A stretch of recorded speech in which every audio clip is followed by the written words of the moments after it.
हरे भरे पहाड़ों के बीच बसा एक शांत सा गांव था, जहां एक किसान हरिराम रहता था। वह न तो अमीर था, न ही मशहूर, लेकिन गांव का हर बच्चा, हर बूढ़ा उसे एक खास बात के लिए जानता था, उसका जानवरों के प्रति असीम प्रेम।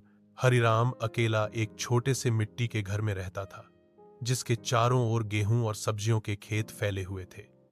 लेकिन उसके घर को खास बनाते थे उसके जानवर रामू बैल, जो सालों से उसके साथ खेतों में मेहनत करता था, मीठी गाय जो सबसे मीठा दूध देती थी, एक शरारती बकरी बिन्नी, चालाक कुत्ता शेरू, और दर्जनों मुर्गियां जो सारा दिन चूहा चूहा कर जैसे गांव की गपशप करती रहती थीं।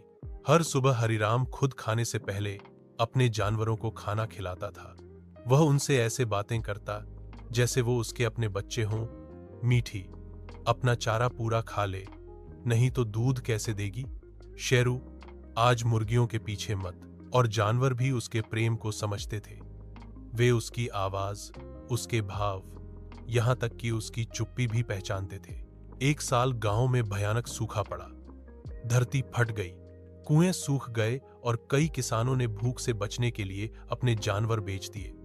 पड़ोसी बोले, हरिराम भैया, जानवर बेच दो, ना चारा है ना पानी, खुद भूखे मरोगे। हरिराम ने धीरे से कहा, कैसे छोड़ दूं इन्हें?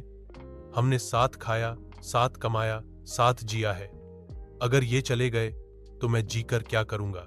उसने अपने खाने का आधा हिस्सा जानवरों के लिए रख दिया। मीलों दूर जाकर कुएं से पानी भर लाता। रात को थककर जब सोता, तब भी उसके चेहरे पर मुस्कान होती। शेरू उसके पास लेटा रहता। रामू धीरे धीरे चारा चबाता। एक दिन एक बड़ा शहर वाला व्यापारी गांव आया और जमीन खरीदने आया। उसने हरिराम के स्वस्थ जानवर देखे और कहा, रामू और मीठी को मुझे बेच दो, 1 साल की कमाई से ज्यादा दे दूंगा। हरिराम मुस्कराया और बोला, साहब, जानवर नहीं, मेरा परिवार है ये, प्रेम बिकता नहीं है। व्यापारी चकित हुआ, इतनी मुश्किल में भी क्यों रोक रखा है इन्हें? हरिराम ने सिर झुकाकर कहा, क्योंकि जब मैं मुसीबत में था तब इन्होंने मुझे नहीं छोड़ा। हरिराम की बातों से गांव वाले भी द्रवित हुए। कोई चारा लाया, कोई अनाज। बच्चे दूर के कुएं से पानी लाने लगे। कुछ ही समय में बारिश लौट आई। खेतों में हरियाली छा गई, फसलें लहराईं, और हरिराम का छोटा सा खेत पूरे गांव का दिल बन गया, जहां दया रहती थी और जहां प्रेम सिर्फ कहकर नहीं, करके दिखाया जाता था।